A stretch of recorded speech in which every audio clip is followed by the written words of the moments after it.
You recognize that tune, and you know it's time for Relics Radio.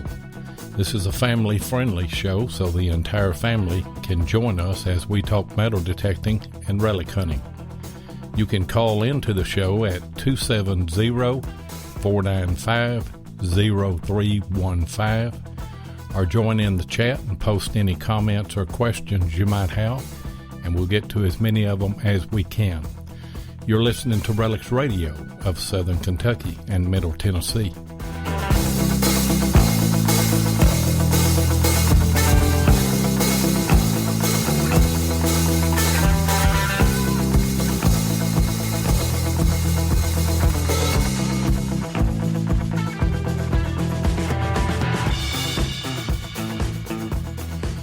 And you are live on Relics Radio on Thursday night. We're an hour earlier tonight. Our oldest granddaughter, Sydney, is graduating from high school tonight.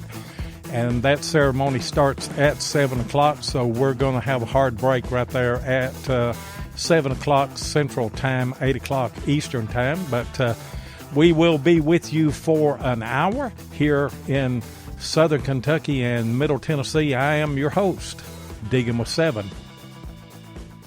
And I'm your co-host, Tennessee Jeff. What's going on tonight, Jeff?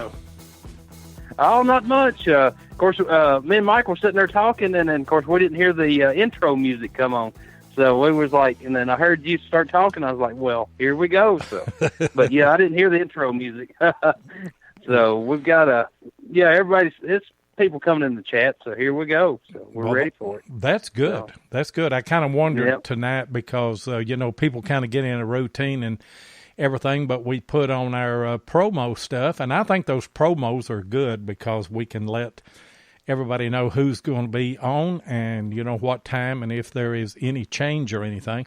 And I want to apologize to start with. The other night, if you were listening to History Seekers, they were having a problem with an update, and Heath contacted me and wanted to know if I could engineer from here, and I told him, yeah, I could, and I got everything up and running, and everything was working except Skype. Skype dropped out somewhere. They were still on, but I couldn't hear them, and I don't know if that was on their end or on our end, but I apologize for that because I know how much that those guys wanted to do a show because they've had some technical problems over the past 2 or 3 weeks, but they'll get all that worked out. So just hang in there, and the History Seekers, I guarantee you, will be back next Tuesday night.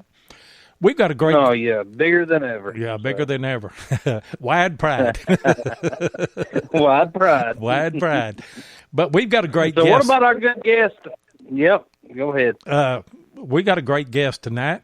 You know him on YouTube as M.A. Lyman 24. His name is Mike Lyman. I believe that he's out of Connecticut. Am I right about that, Mike? Yes, you are, sir, 7. What part of Connecticut? Central Connecticut, right in East Hampton.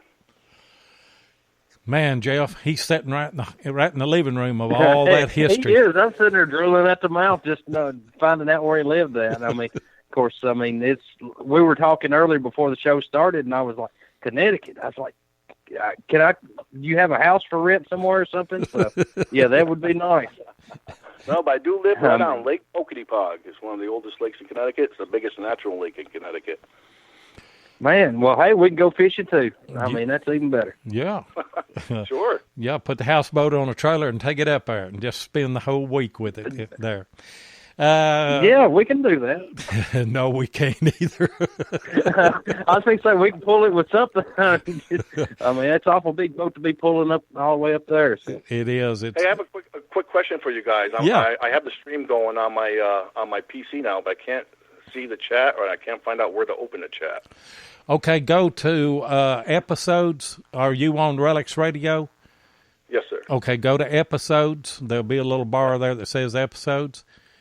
click on that, and then click on the top episode there that says live. And then it'll have a comment section, and you'll be able to get in that. Some people have a problem with that. I just had an extra problem getting into it. Of course, I mean, well, I'm in. But I clicked on it. Okay, you there, Mike? Yep. What it is, down at the bottom of your screen, there's a little gray toolbar with the with all your pause and forward and backwards. It's a little chat. Oh yeah, yep, that's it. Yep. Chat bubble pops right up. Yeah. Well, good. You're in, and you're able to see everybody that's coming in. And Woody Jones said early tonight, yes, we are, Woody. I've got a graduation. Our oldest granddaughter is graduating, and so we're going to run just 1 hour tonight. And, we're running an hour early. We'll be back at our regular time, 8 o'clock Eastern next week. Hey, Mike, you live up there in Connecticut, right in the hotbed of all that history and everything. What different kinds of hunting do you do? I do all kinds. When I first started, I just wanted to learn my machine, so I started at a big school field where I went to school when it first opened in the 70s, and luckily no one has ever hunted there. And I learned my machine well. I found over 4,000 coins, and the best part is dead center between the Connecticut River and the lake. And I know when the settlers first came, they used to stop in the Connecticut River, beeline it for the lake, and in that field, you're not going to believe it, I actually found a King William III copper halfpenny dated 1700. Now that's my kind of school right there. I don't. That is. Did you? I mean, could you imagine? Did you ever hunt schoolyards, Jeff? No, I never did. And then, of course, if I had a schoolyard like that, buddy, they would have to kick me out during recess because I would be there right in the middle of it. I would. Hey, that schoolyard was very kind to me. I found several rings there, 7 pieces of gold, and luckily I found a class ring and a wedding band I was able to return to the people. That there was the best part. Oh, that's sweet. I've never. Yeah, that's good. I have found a lot of rings. I used to hunt schools years ago and old churchyards and things like that, and I wanted older history, and our schoolyards and everything doesn't have that older history. But Dennis said that I dropped that coin. You see what you got started, Jeff? Hey, Mike, that's the way they do. I see that. That's the way they do me. I'm the old man in the crowd. Sure am. I'm the old man. But I used to hunt schools, and I always thought that it'd be great to find a class ring or a wedding ring with some kind of identification and be able to return that, or even a World War II dog tag or something to return to the family or the soldier, if he had been alive. But I never had that pleasure. Tell us about that return. Well, the first one, it was neat because I had trouble finding the girl, so I called Channel 3 News, and they agreed to do a story on it. They aired it. Her husband saw it, and she came home, couldn't believe it. She called it Channel 3, and they said, yup. And so I met her like 3 days later on the news and gave it back to her. So, to come to find out, she lost it the year she graduated, and it was in the ground for 14 years until I found it. And then I had it back to her within 5 days after I found it. That is great. Good deal. That is great. Luckily, she was in town. I was able to head to the library. I pulled a yearbook for that year. I found the 2 girls named Nicole, and afterwards I found out, I did finally see her name engraved on the inside. She also had it embraced on the outside. But then I found out which one it was, and luckily I got it back to her. It was so cool. Jeff Ford said you need to turn your volume up just a little bit. I think they're having a little bit of trouble hearing you. So that was pretty much my first year. And then my second year, I found an old farm in Marlboro, next town over, that the first settlers settled in down, and just made my year last year. I was able to pull some awesome relics as well as coins, and made it into the American Digger magazine, I think 7 out of the last 8 issues. And luckily I made the cover of it back in November. It was pretty cool. Well, that is great. Man, that is good. Yeah. Yeah. I'm turning up the volume on the board here. So, Jeff, you may be blowing people away, but Mike, if you can turn your volume up or get closer to your microphone on your handset there or something other, some of them are having a little bit of trouble hearing you. Absolutely. Is this any better? Yeah, that's a whole lot better right there. I can turn Perfect. this. Yeah. I can turn this back down now because you were bumping in the red. red. How's that sound plug, Master? What kind of detector do you use? What's your go-to detector? I'll tell you, it took me so long to choose one. Well, not really. It took me about a month after watching YouTube videos. But my first one I bought was the Garrett AT Pro. I think it's one of the best machines out there for a beginner to learn, to get into the hobby. It's it talks to you, real soon. You get to learn it fast. You know what numbers are and what to look for, and it was wonderful to me. I think you use the same one, don't you, Seven? Yeah, I've actually got two AT Pros. I've had one since they came out and use it, and then Jeff has got one. And a good friend of ours was selling one that they had as a backup, and it was just like brand new. And he reached out to me, wanted to know if I wanted it, and I told him, yeah. I mean, it's a great detector. There's no doubt about it. I've probably found more with it than you have too, haven't you, Jeff? I sure have. I mean, I've found 95% of my relics with the AT Pro. And, of course, I've got the Knox now, but, I mean, finding and locating like a home site, I still want to use my AT Pro. I mean, it's just, I know that machine, like Lori said earlier, I've had mine since they first come out. And it's unbelievable how well you can learn a machine if you use it that long. And every little beep and every little peck that it gives out. So, I mean, it's going to take a while for me to learn another machine that well. Right. And that there was my first year. In the second year, I liked it so much, I decided to get the AT Gold with the little 5x8 coil. And, boy, what a machine that was for me last year as well. Do you like it? You like the Gold? I love it. For me, I did my cousin's house, the 1880s house, with the AT Pro with a Nell big coil on it, 17 by 18, and then I put the stock 8.5 by 11 on it, and then I went back with the AT Gold, and I found an Indian head penny, a V-nickel, I found that awesome Seahorse brass bottle opener, and a tie clip with a ship's wheel and an anchor from 1938 that was gold and connected. It said CGS on it, East Hampton. I don't know if that's the Coast Guard school or station in East Hampton, New York. It was weird because I found it in East Hampton, Connecticut. Yeah. How many years did you use the AT Pro? I used it all of 2016 and probably half of 2017. Yeah. And the reason that I asked, and Jeff will back me up on this, the AT Pro is 15 kilohertz and the AT Gold is 18 kilohertz, and there's a difference in the sound of the signals, isn't there, Jeff? There is. I mean, that's one reason I couldn't get used to the Gold. I mean, a good friend of mine, he bought the Gold after I bought the AT Pro. Well, as soon as it come out, and I was using it, and I just didn't like the sound of it for some reason, and I didn't use it a lot, so I can't say if it's a good machine or a bad machine. I can't say. I don't have enough hours on it. I thought the exact same thing when I first started using it. I thought it was loud and obnoxious, and I didn't know what it was saying to me. But then when I started looking at the numbers were exactly the same, and it talked to me, I think, a little louder than the AT Pro did. So I don't know. It just didn't really be able to pick things out for me. Jordan Anderson, he was asking, what mode do you use on the AT Gold? I use just about the same on the Pro, the Gold, and my AT Max now. I use Zero, Pro Zero, and I usually run it around between 24 to 32, for the iron discrimination. But I run it wide open if I can, and turn down the sensitivity when I have to. Well, now me and Jeff, we run ours on Pro Zero and Iron Disc on Zero, where we hear absolutely everything. Sensitivity always turned up. But Brandon Stewart told us the other night, last week on the show, that he's running his in what is that other mode other than Pro Zero? It's standard mode. Yeah.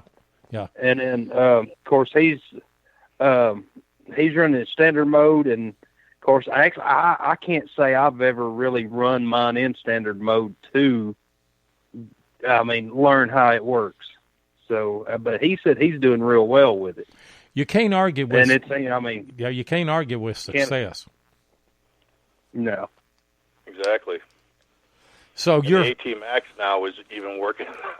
I went to that farm I did all last year with that Pro in the gold, and I took the Max there for the first time 2 weeks ago, and in a half an hour I pulled 4 buttons and a I don't know if it's 1800s or someone said maybe even late 1700s Sterling ring. So you've got the AT Max now. So you're a Garrett man all the way. It's been so good to me. I don't want to try and learn anything else because I just love the way it talks to me. I don't want to change. It is a big difference in between Garrett and Monlab with how the machine talks to you. And I did see that the silver ring you found. That was a beautiful ring with the Max. So, yeah. And you were doing good with the Max. So I mean, hey, yeah, I can't complain. It speaks for itself. Yeah. Yep. And Barb said she doesn't like hunting in standard mode. I've hunted in standard mode, and I do better in pro, or I think that I do. But what was it Brandon was telling us was the advantage of hunting in standard last week, Jeff? I would have to go back. Of course, if something about and rattle my brain. The signals had more length on them or something. They weren't as quick. Yeah, I mean, they do have more. I mean, of course, if you're hunting in standard mode, you hear it go ding, ding, ding, and then, of course, that's pretty much the way it sounds. But, I mean, I guess that's a longer tone, but, I mean, I seen the word pro, and I went to the pro. So, I mean, that's where I started out with mine. Yeah. Discrimination. That's the difference in between pro and all metal. Oh, you think so? Well, yeah. I seen Barb posted on there. Yeah, I didn't know if she was asking how he run his discrimination. I think you said, Mike, that you were up around 22 or 24. Yes, sir. Yeah, a lot of people.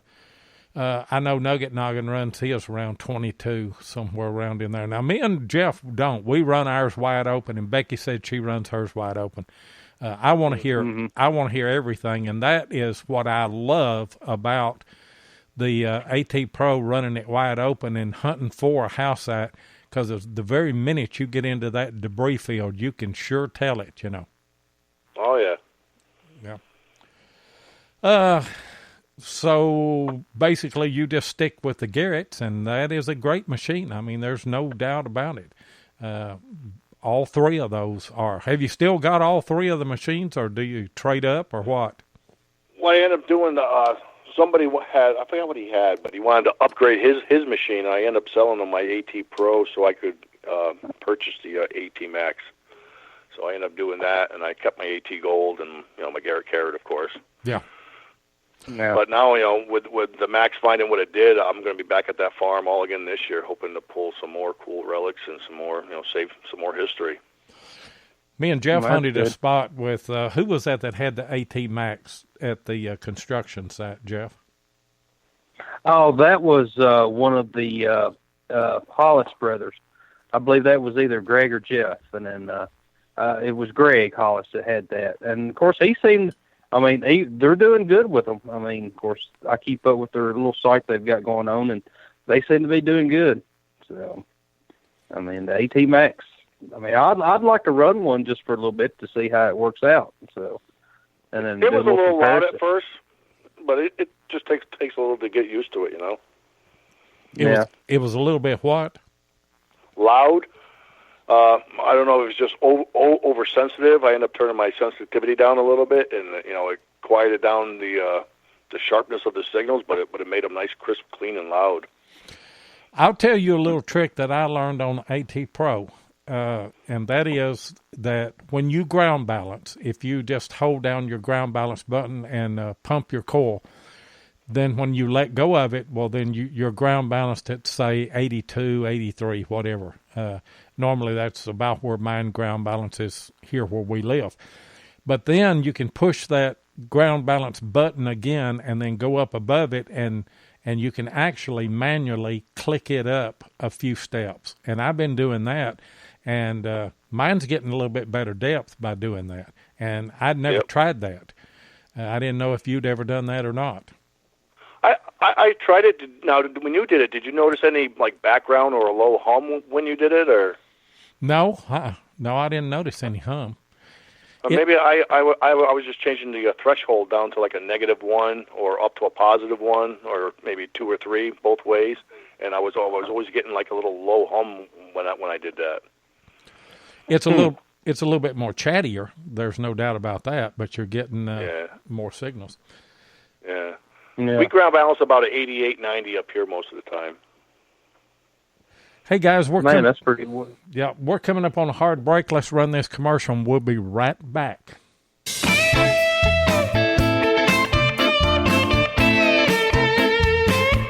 If you want to keep up with what's going on in the metal detecting world, then you need to be a subscriber to American Digger magazine. Butch and Anita Holcomb are the publishers of the magazine and have won awards for 3 straight years for being the best digger magazine on the market. American Digger magazine is available in both print and digital formats, so no matter where you live in the world, you can enjoy the latest happenings in the hobby. You can get in touch with American Digger magazine by going to americandigger.com or give them a call at 770-362-8671, and be sure and tell them that you heard it on Relics Radio. Great magazine, and if you pick up American Digger, as Mike said, M.A. Lyman 24 will be in that magazine 7 of the last 8 issues, I believe you said, right, Mike? Yes, sir. Oh, that's great. That's great. Jeff, of course, I told everybody to start with, we're only going to run an hour show tonight, but if you want to, go ahead and give out our call-in number, and if anybody has any questions for Mike, they can call in. Alrighty. It's 270-495-0315. So, and I'm sure there you go. I'll put it in the comment section, and of course, the chat's full tonight, so surely somebody's got a question. I've got a question here that, let's see, Mike, how long you been hunting, buddy? I just started in 2016, so probably like 2.5 years now. 2016. Well, I mean, that's pretty new hunter, and you've done well for new hunter. So, I mean, that's and what so far, what if you have one, what has been your best find? Oh, geez. Well, now that you said that, probably that ring I just found, that silver ring. I'm trying to see if I can find anybody who has information on it to see if I can date it. But yeah. Well, you know, the rings were fine, were cool in the returns and stuff. But for history, I'd love to know the story behind that ring. Yeah, I mean it was a beautiful ring. So, and that's what that's what we're all in it for, isn't it? Is the history. I mean, that's what the appeal is to us. Yeah, definitely. Another question that I had, and I'll let you talk about it a little bit, because me and Jeff, before we started the podcast, we flirted around with the idea of doing some live YouTube. And I actually got all the equipment that we would need to do that, and then kind of at the last minute, we decided to go with podcast instead of live YouTube. But you do a lot of live YouTube, don't you? Yes, I do. Tell us about your experience with that. You like it? Yeah, actually, it was funny. That wedding ring return I did back in September, or I think it was the end of September there, I went live for the first time on YouTube with my phone. I didn't know what I was doing. I was holding it the wrong way. I was supposed to meet the guy there and give it back to him, but for some reason there was 2,000 kids there doing some Panther Fest thing, so we ended up finally meeting, and I give it back to him, and then I don't know, it was a neat feeling being able to, see people in the chat and talk to them live instead of just, putting something in the comments and waiting for a response to come back, And then it just took off. I started sending out emails to people and saying, hey, would you mind calling me on my phone? I'll put you on speakerphone and we'll go live, and people can call, type in the chat and ask your questions. And so I ran, somebody else ran a test first. He's in the chat tonight, Quarter Hoarder, and it was funny because he wanted to check it out. I see that. So he tried it out too, and he wanted, 10-minute test. It turned in over 2 hours. I know it. I tried it, and he was supposed to call me the following week to do it, and he ended up calling me, that day, and it happened right then and there, and then I ended up calling a bunch of other people. Had about 12 or 15 guests on now.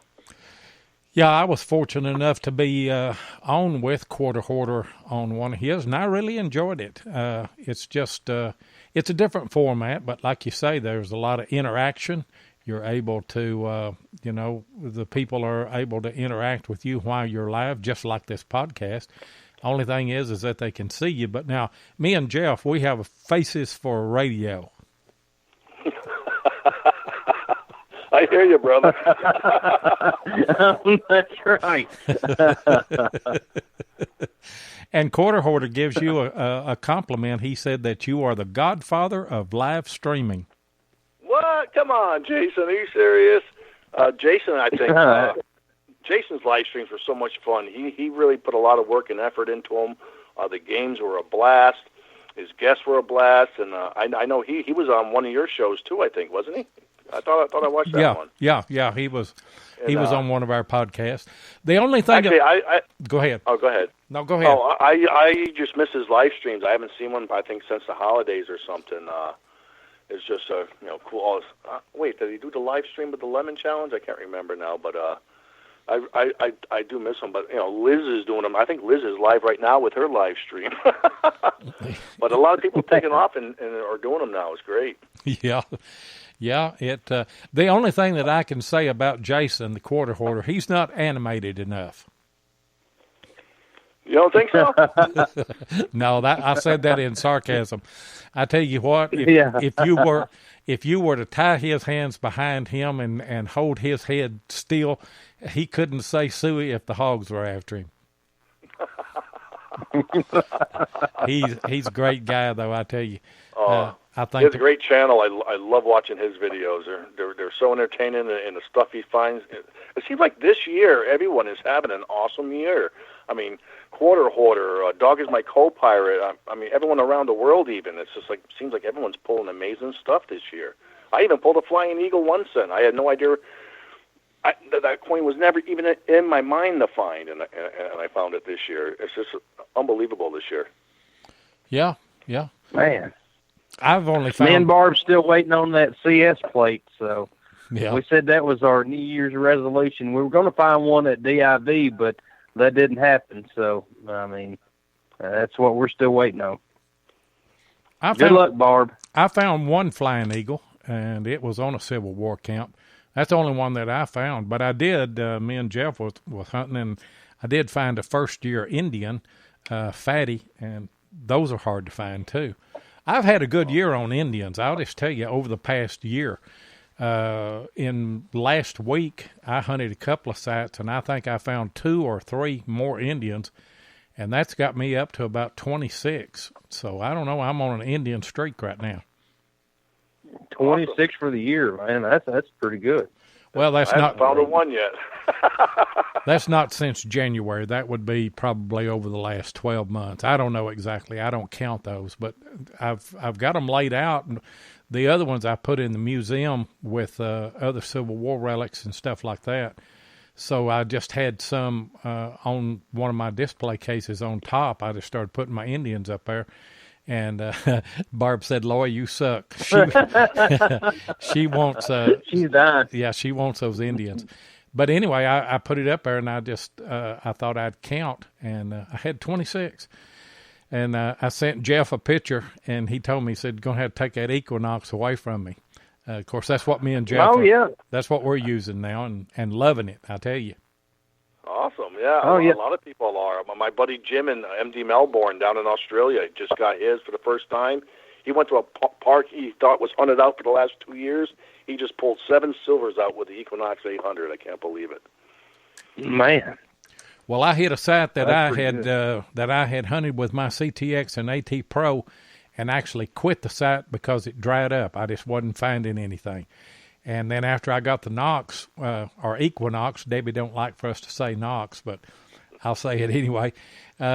But after I got the Equinox, I thought about this site, and I went back, and in 2 days I pulled over 40 relics off of that. Oh now, my gosh! Nothing great. I did find 2 Indians. I found about 8 wheats. I found probably 15 or 20 head stamps. I found a couple of suspender clips and a couple of flat buttons, and just run-of-the-mill relics like we find. But those were things that those other machines that I passed up, I didn't hear them. Right. I don't know if the machines are just getting better and better as as the years go on, or what. But it's crazy. I think it's a speed, don't you, Jeff? Yeah, I believe it is too. I mean, it is a speed. Of course, a lot of the places we hunt is nail infested. I mean, if you was to dig a say a foot by foot square hole, you would pull at least 100 nails out of that one hole. Yeah, and then I mean that's just the way a lot of our places are, and that's why we wanted to go to new technology and try it out. So. But I mean, we have done great with the AT Pros, but I mean, it's just new technology, and it's a little bit faster, and I mean, it is what it is. So, yeah. But since I've got mine, I've been dying to get out and hunt, and of course, it turned hot here, and then of course, I've got a 10-month-old baby, and then of course, I've been babysitting him while my wife's at work. So, I mean, I hadn't been out as much as I'd really love to. So. I'm watching Lloyd. I'm watching Lloyd. He's posting all these pictures. He'll text me this, text me that. Like, look what I found today, and it'll be like Indian heads, toe taps, flat buttons, and I'm sitting there. Here, take this bottle, buddy. I'm sitting here patting him on the back. So. I have to ask you guys a question. How many hours a week do you guys hunt, do you think? Well, not a whole lot in the summertime. Now we'll put in a lot of time in the wintertime. When we before their baby came along, we would hunt probably 2 or 3 days, wouldn't we, Jeff? A week. Oh yeah, we would, and them 2 or 3 days, we would hunt several hours in them days, and even after that, we couldn't hunt together, but we would hunt like the rest of the week by ourselves. So. I mean, we had a lot of hunting time, and then, of course, 10-month-old, he kind of slows you down your digging time, so. Yeah. That's why I found so many items is because I hunt like 4 days a week, probably anywhere from 15 to 24 hours a week. So it's probably the time that I put in that I'm able to find so much stuff. Well, you got to keep. Oh, yeah, and see, that's where, I had a job at a printing company, and we were on something they call full crew, and I would work 3 days a week, 1 week, and 4 days the next week. And all right, the rest of the week off, I would hunt pretty much all day long, and I found tons of stuff doing that. Now, you've got to put your footwork in. You've got to be out there if you're going to find something. So, I mean, it is the more time you're out there, the more you're going to find.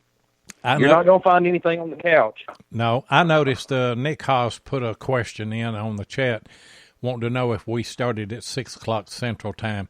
Normally we start at 7. We started at 6 tonight, and we're only going to have an hour show because our oldest granddaughter's graduating high school tonight. So this is a one-time deal. We'll be back at 7 o'clock Central and 8 o'clock Eastern Time next week. Let's change gears for just a minute because half the show's already gone. You do some gold panning too, don't you, Mike? Yes, a little bit. Tell us about that. Well, in the wintertime, you can't do anything else here much besides, scope out and do some research and stuff. So every once in a while, I'll get on the website and purchase a bag of pay dirt and have it shipped to my house, and I'll sit here and do some panning. It's a lot of fun. It passes the time, and it's pretty cool when you start picking the big pickers out of the pan. Have you been successful at that? Yeah. It all depends on what you're looking for. I bought a 15-pound bag from roaringcampgold.com for I think $65. It took me like a month to pan it, but I think I got 1.5 grams of gold out of it, and it wasn't too bad. And now I just purchased some bags from tomsgolddirt.com, and I think they were like $25. I think $1 went to Wounded Warriors or something like that, and I just pulled 0.3 grams out of that. So it's not too bad, you spend $20 for a night's worth of fun, and you get some gold to save, Okay. Oh, yeah. I mean, So you're buying a bag of dirt for $20, and you're getting 0.3 grams of gold out of that. What is the value of the gold? What did it? Did you earn your money back on that? Oh no, it's only like $12 or something like that. Okay. Probably, I think it comes out to. And then the other one was 1.5 grams, so that was up to. I think that was more like. I think that they're paid for itself, that 15-pound bag. It was a lot of work, but I got my money back. Yeah. Well, I've done a little bit of it. Not enough to say that I'm experienced, and you've done a little bit too, haven't you, Jeff? I have, but I mean, like you said, I mean, I haven't done enough to say I'm experienced at it now. I bought a bag. It was several years ago. I can't remember who it was from, but I mean, you paid for the gold that was in there. They had several different bags. Well, you'll find this, and of course the kids loved it to death. I was like, well, of course we got out panning a little bit with it, and then they was like, oh, there's a piece of gold, and then of course we done that, but they loved it. And then I seen let's see, it was Jordan. What's the best pay dirt you found so far? I guess dealer wise. Probably for the money, it's been Tom'sGoldDirt.com. He also taught me something new this year. He sends you a couple of lead like birdshot balls to put in your gold pan. And he says if those things are in there at the end of the panning, your gold's in there too. But if they're gone, your gold is probably gone as well. So you want to pan into? Oh, that makes sense. Yeah, you want to pan into something so you're catching it. Yeah, absolutely. I always do a big Tupperware container. Yeah, I've got that's what I used. I used a that my wife puts clothes and things in the winter or something other. When she puts them up, and used one of those and just filled it up with water and put my pan down in it and work it. Have you ever done any live stream panning in your area? No, not yet. We do have a nice river down here that the fishermen have been fishing in for hundreds of years. I mean, it was always packed on opening day. And I think I'm going to be metal detecting it first before I do any gold panning. I just haven't had time to do that. It's a little high right now. I'm waiting for the water to go down a little bit, but I can't wait to get started in there just to see what I can find. Give us some tips if you're going to go out and gold pan in a stream. What are you looking for? Just from what I've seen on certain YouTube videos, it tells you to look at certain bends of the river, try to do the inside banks, look for certain types of colors in the sand, different areas under big rocks, stuff like that. And Quarter Hoarder said I had a nice pun. I said live streaming. I didn't mean for that to come out that way, but I guess it did. I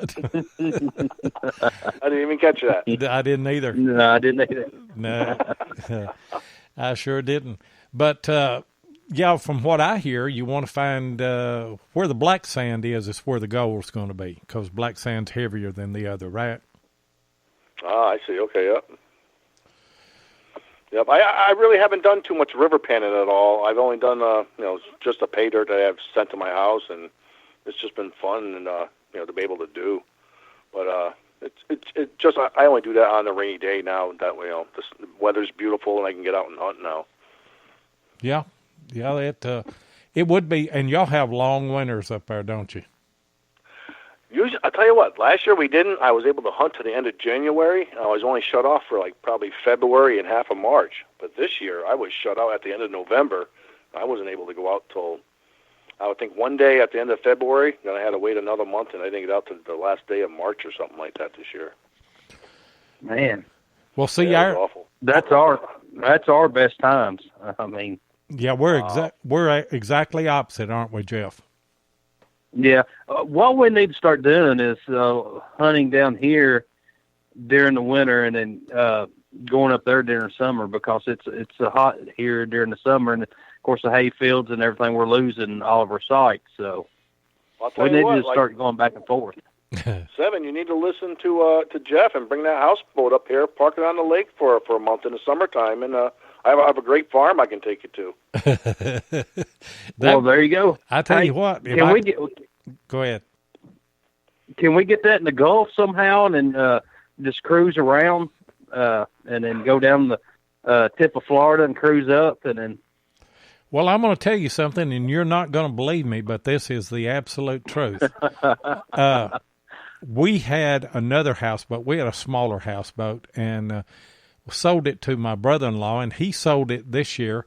And there was an older gentleman that bought it, older than me, if you can believe that. He was in his 70s, but I tell you what he's going to do. He's going to put that boat in the Cumberland River, and then he's going to go through all the locks, and he's going to get in the Mississippi River, and he's taking that all the way to the Gulf.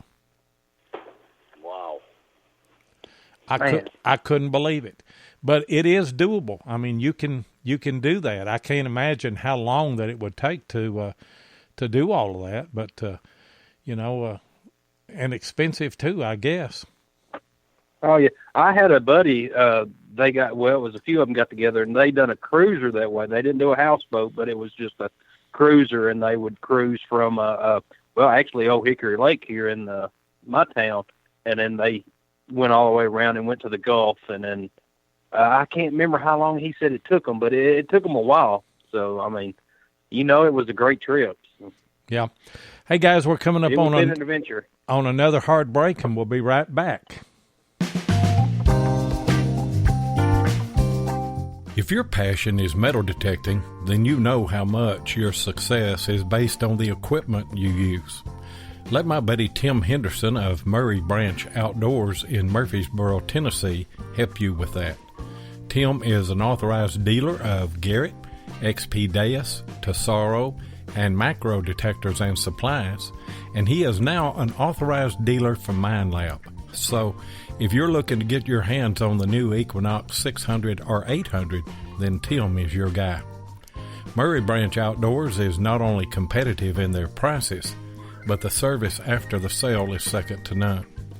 Tim not only sells detectors, he uses them, and so he can answer any questions you might have.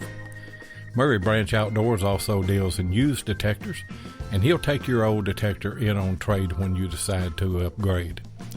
So give Tim of Murray Branch Outdoors a call at 615-948-4611, and be sure and tell him Relics Radio sent you. Oh yeah. And I can hear that. And Ken said that Tim is a great guy, and he is a great guy. And I talked to him yesterday or day before, and he has both the 600 and the 800 Equinox in stock. If you want to call him and check on that. Hey, Mike, what have you got planned for the rest of the year? Any big plans? Like I said, the farm I'm doing in Marlboro is owned by 3 different owners now. It used to be one huge place, and luckily I got permission from all 3 of them, and this year I got permission to bring somebody with me. But it looks like from what I pulled 2 weeks ago with the Max for the first time, I think I'm going to be back there most of the year again, and just to see what I missed.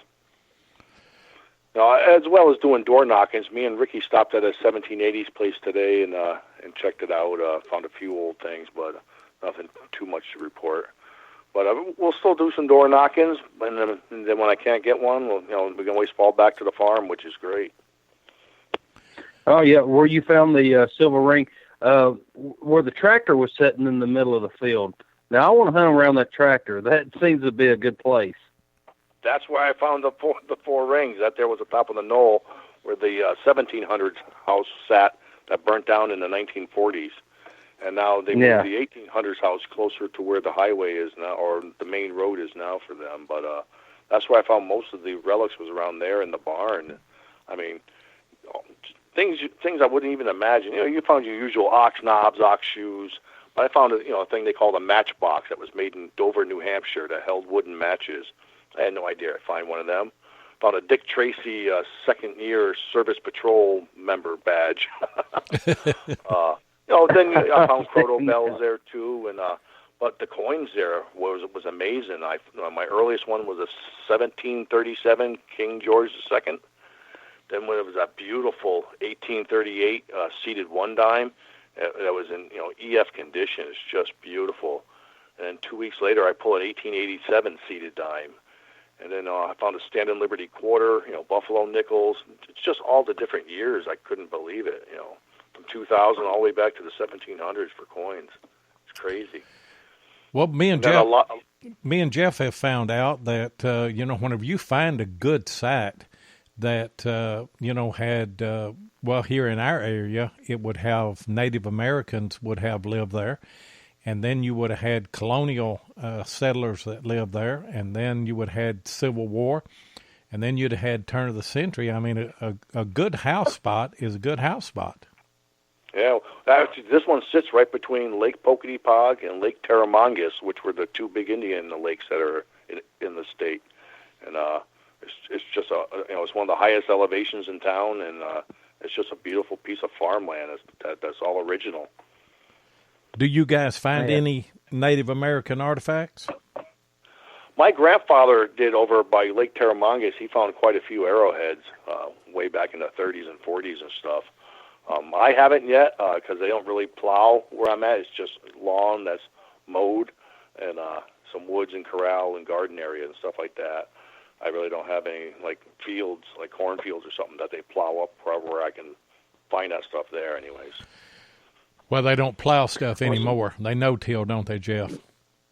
Yeah, they do. And, I mean, that's hurt a lot of the Indian artifact hunters. I mean, it's just they do the no-till, and they don't plow anymore. And you get up a little north of here where they still raise a lot of tobacco, and then, of course, they plow every year. But, unfortunately, they plow the same fields every year. They don't just swap up fields. So, it'll open up new ground.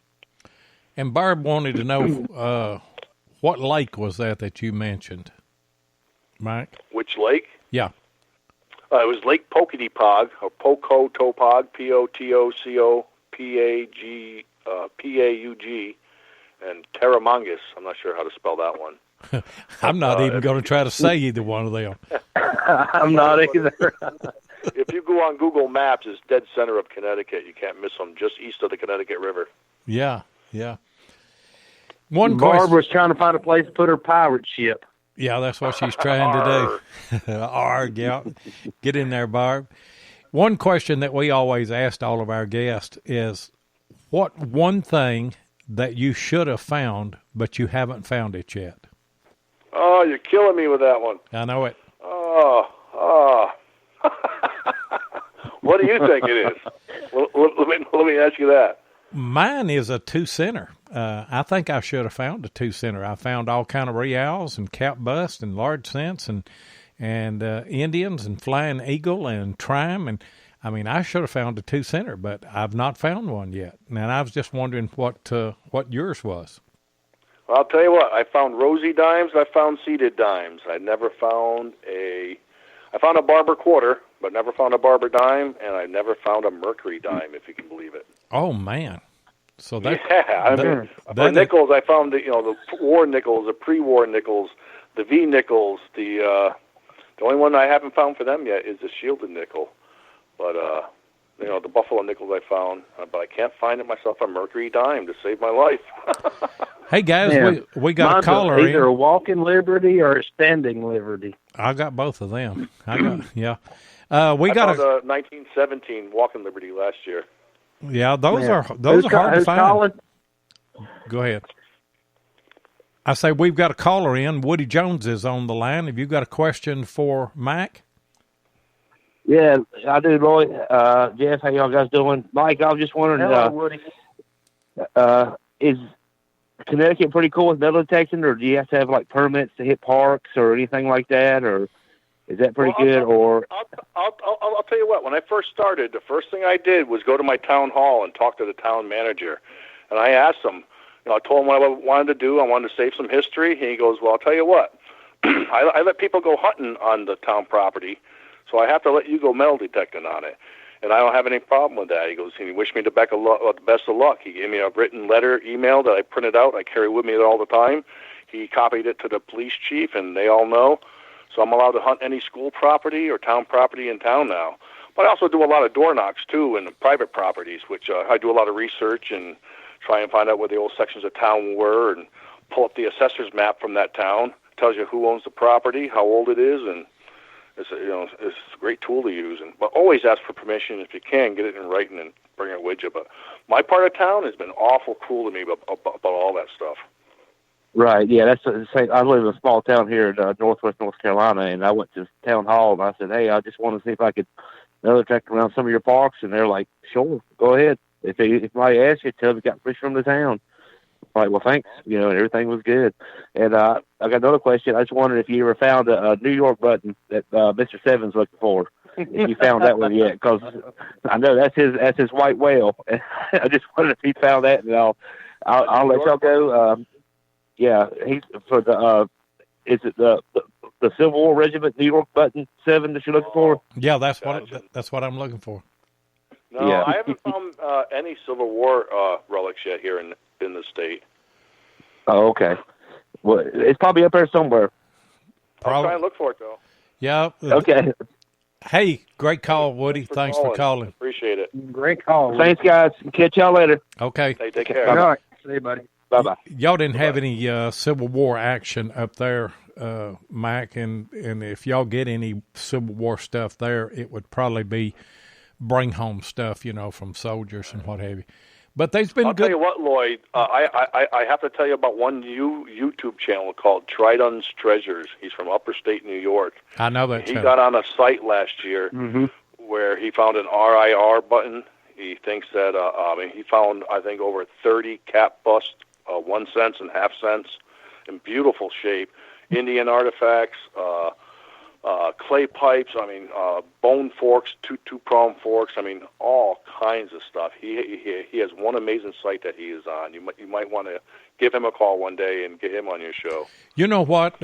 I need to, and if you've ever watched him hunt, he's an archaeologist. He gets a signal, and he just sits down and goes to digging and sifting. Oh, yeah. And me and Jeff have done that a little bit, and you'd be surprised what you're going to find at some of those sites like that. But it's a lot of work. But yep. I talk to Paul all the time. He's been down 36 inches in a 4-foot square area, filled it in, moved over 4 feet, and did it again. Now that's dedication. Big dedication. But boy, the history that he learned about that place is just amazing. The militia belt buckles he's finding. All kinds of stuff. He's just one amazing detectorist. And Trenton Yoder said in his area that parks allow metal detecting but no digging. How does that work? It don't work for me, Trenton, I'll tell you. I don't believe in that rule. But now there's, and I tell you why that is a bunch of jahoos going out there and digging holes and leaving them open, leaving the trash. 1 or 2 people can ruin it for a lot of people, and that's why I don't hunt parks and schools and things. I've got permission in my county to do that, but I'd rather hunt the fields where I don't have to worry that much. That's right. Like our construction site we was hunting that, was so productive. I went out there and there were several holes that was still uncovered, and then.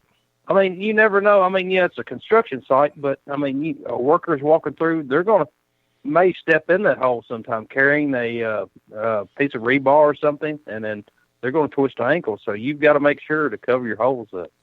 Oh, yeah, big time. I had a great permission last year at a fairgrounds and found some really great stuff. And this year I went there, and the fence was up, and it had signs up, no metal detecting or treasure hunting.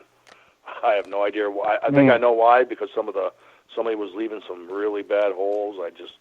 It just ruins it for everybody. I'll almost guarantee you that that's what the problem was. Sure would. Yep. Hey guys, I told him too that definitely get yourself a pinpointer, but he would just cut a plug, grab the grass, and just shake all the dirt out of it till there's nothing left. Take his item and drop it on the top of the hole, and it was the worst thing I ever saw. Yeah, I know it. A lot of people just don't have the etiquette that they ought to have and don't know how to cut a plug. and don't know how to work in a manicured environment like that, you know. I mean, you cut 3 sides and you actually hinge it back, and then find your target, and then you just hinge that plug back over it, smooth it over, and press it down. And, you know, if you're good at it, you never know that you were there. And I've done that in schoolyards, and, you know, like I say, I can hunt any of them here, but I never left trash or holes open. And I won't, and Jeff won't either. We won't even do that in a field, will we, Jeff? Or the woods? No, we sure won't. No. We won't leave a hole open no matter what. Quick question for both of you. How many holes do you guys think you have dug in your lifetime? Goodness gracious. I've been hunting for over 30 years, and I think my number's around 50,000 now in about 2.5 years, just from the amount of coins that I pulled out of the ground. I think I pulled over 11,000 coins out of the ground. Man, that's a lot of digging right there. I have no idea. I would say that I have no idea. I'd say that we dig close to, what would you say, Jeff? In a full day's hunt, we'll dig 100 holes, won't we? Oh yeah, easily. Yeah, and I mean, depending on where we're at, I mean, if we're at a virgin site or we're at a site that we've hunted several times, I mean, we're still digging them holes. So I mean, I have no idea. A bunch. And Jordan Anderson, he's piling on here too. He said, "Do Civil War foxholes count?" I haven't dug any of those, Jordan. I'll just tell you. Hey guys, we're 4 minutes out from closing the show, but before we go, Mike, tell everybody how they can get in contact with you on your YouTube channel and Facebook and all of that. Sure. On Facebook, my name is the same as the chat here. I'll just say hi real quick. It's Michael A. Lyman on Facebook, or you can get a hold of me on YouTube at M.A. Lyman 24. I got a couple hundred videos on there of the farm that I've been doing for the last year and a half, and a couple of other door knock permissions, and all the items I found, and the returns are everything's posted. But Loy and Seven, Loy. And Jeff, I have to thank you for inviting me on this show. I had a ball tonight. It's been a lot of fun. Well, it was our honor, buddy. It was, and I wish that we hadn't had a shortened show tonight because I've got a graduation to go to, and Chris Heimsoff was asking about that. But we're going to have you back on, and awesome. Have you come back and hey, reach out to Paul for us and tell him that we would like to have him as a guest, Stratton's Treasure. And if you talk with him, I've talked to him a few times, but we hadn't been in touch here lately. So yeah, he emailed me today. I'll text him right after we get off the air. Okay, yeah, tell him to send me an email to just diggingwith7@gmail.com, and I'd love to book him because he is a dedicated hunter. And awesome. I'm going to go ahead and mute you guys. Enjoyed it tonight, and enjoyed having everybody in tonight. We're going to close the show out. As I say, I have a graduation to go to, but real quick, catch the other shows on Spreaker, Beyond Sight and Sound on Sunday night and Wednesday night with Josh at 8 p.m. Eastern. American Digger Relic Roundup Monday night at 9 o'clock with Butch Holcomb and the guys. All Metal Mode on Monday at 8 p.m. Eastern. History Seekers on Tuesday night at 9 o'clock Eastern. Hardcore Metal Detecting Thursday night and Saturday night, 8 o'clock Eastern. And Relics Radio will be back on next week at 8 o'clock Eastern. So we're going to go ahead and close the show out, and you guys get out there and dig you some history.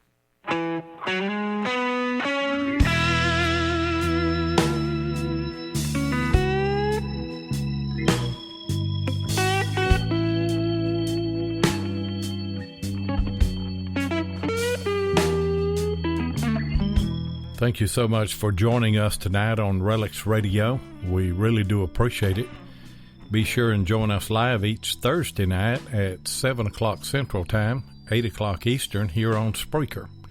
Or you can catch the archive show at Relics Radio on Spreaker, iHeartRadio, or iTunes. Please take a minute and hit the like button, and be sure and follow us so that you'll get notifications of all of our upcoming broadcasts.